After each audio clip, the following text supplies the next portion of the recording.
အတလတီကိုကိုအီပစ်ကမ်းပန်းနဲ့အနိုင်ယူပြီး2025မှာရှုံးပွဲမရှိသေးတဲ့စံချိန်ကိုထိန်းသိမ်းနိုင်ခဲ့တဲ့ဘာစီလိုနာ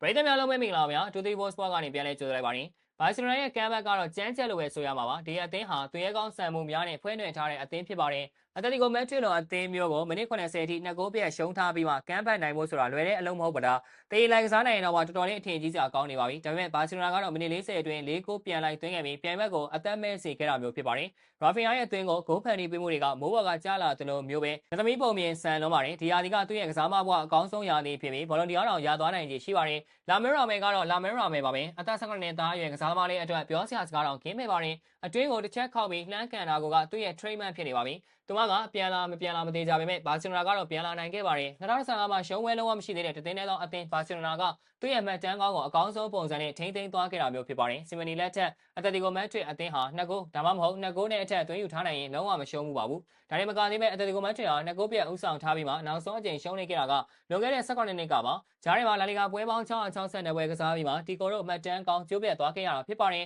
ဟန်စီဖလစ်ကဘာစီလိုနာကိုနီးပြရတာပြောတယ်ဘာစီလိုနာကသူ့အတွက်မိသားစုလိုပဲလို့ဆိုတယ်ဘာစီလိုနာအသင်းကမ်းပန်းနိုင်ခြင်းသူပျော်ရွှင်နေပုံကအတိုင်းသားပါပဲဘာစီလိုနာကိုဟန်စီဖလစ်ရိုက်သွင်းခဲ့တဲ့အနိုင်ရလို့စိတ်ကကြောက်ဖို့တောင်ကောင်းပါတယ်ချန်ပီယံလိဂ်ကိုပိုဆွဲဖို့ရေပန်းစားဆုံးအသင်းတွေထဲမှာသင်းဖြစ်နေတဲ့ဘာစီလိုနာဟာလာလီဂါမှာလည်းအမှတ်ပြတ်ဥဆောင်ထားနိုင်တာမို့ဒီယာဒီတော့ဘာစီလိုနာရဲ့ချန်ပီယံအောင်ပွဲခံဖို့ကိုမြင်ရတော့မယ့်ယာဒီဖြစ်နေတော့မှာပါချန်ပီယံဖြစ်ချင်တဲ့အသင်းဆိုတာနိုင်ပွဲရအောင်ယူတက်ရပါတယ်အတလတီကိုအတွက်လည်းအသေးကွဲရတဲ့ညတွေမကုန်နိုင်သေးပါဘူးချန်ပီယံလိဂ်မှာလည်း Real Madrid ကိုအကောင်းဆုံးရှင်မြန်ကစားခဲ့ပြီးနောက်တစ်ဆင့်ကိုတက်နိုင်ခဲ့တဲ့ရေချင်းမျိုးပြသနိုင်ခဲ့ပေမဲ့မတင်မှန်ထားတဲ့ပယ်နယ်တီပယ်ဖြတ်ခံရခြင်းနဲ့တူရှုံးနေကြရပါတယ်ချန်ပီယံလိဂ်ကနေထွက်လိုက်ရခြင်းလာလီဂါချန်ပီယံဆုအတွက်မျှော်လင့်ချက်ရှိနေသေးပေမဲ့ချန်ပီယံပြိုင်ဘက်ဘာစီလိုနာကိုရှုံးနေပြီးအမှတ်ကလည်း4မှတ်ကွာသွားပြီဖြစ်ပါတယ်ဘာစီလိုနာကလက်ချန်ပွဲတစ်ပွဲရှိနေသေးပြီးနိုင်ရင်တီကို9မှတ်ဖြတ်သွားနိုင်တော့မှာပါပွဲကြောင်းဆက်ရရင်ပရာပိုင်းမှာခွေးတွေရနေပေမဲ့ဘာစီလိုနာတို့အသုံးမချနိုင်ပဲပေါ့ပြက်နိုင်လုံးနေကြတာပါပရာပိုင်းပြီးခင်ဥဆောင်ကိုညာသွားတာကအက်တလတီကိုမက်ဒရစ်ဖြစ်ခဲ့ပြီးတမ်ပြန်တိုက်စစ်ကနေစီမိုနီရဲ့ဖန်တီးပေးမှုကိုအေဗာရက်ကအလိုက်တင်ပိတ်သွင်းခဲ့တာဖြစ်ပါတယ်ဒီသွင်းကိုကအေဗာရက်အတွက်ဒီယာဒီပြိုင်ပွဲစုံ23ဂိုးမြောက်သွင်းကိုဖြစ်ပါတယ်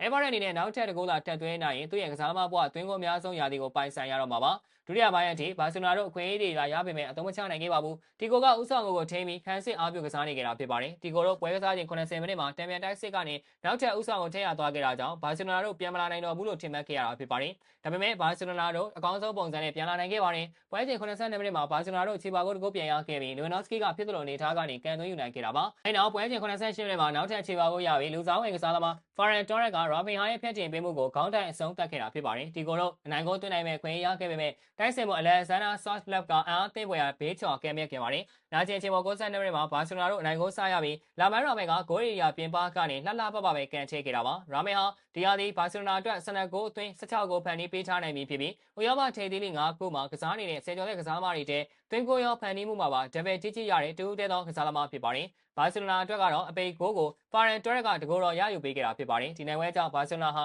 လာလီဂါချန်ပီယံဆုကိုရယူနိုင်ဖို့အလားအလာပိုကောင်းလာခဲ့ပြီဖြစ်ပါတယ်ဟုတ်ကဲ့ပါများဗီဒီယိုလေးကဒီလောက်ပါပဲနောက်နေ့မှာလည်းအားကစားနဲ့ပတ်သက်တဲ့သတင်းကြောင်းတွေတင်ဆက်ပေးသွားမှာဖြစ်တာကြောင့်ကျွန်တော်ရဲ့ page လေးကို like and follow လုပ်ပြီးဒီဗီဒီယိုလေးကိုလည်း share ပေးကြပါဦးလို့ပြောရင်းနဲ့ညီကုန်းချုပ်လိုက်ရပါတယ်ခင်ဗျာ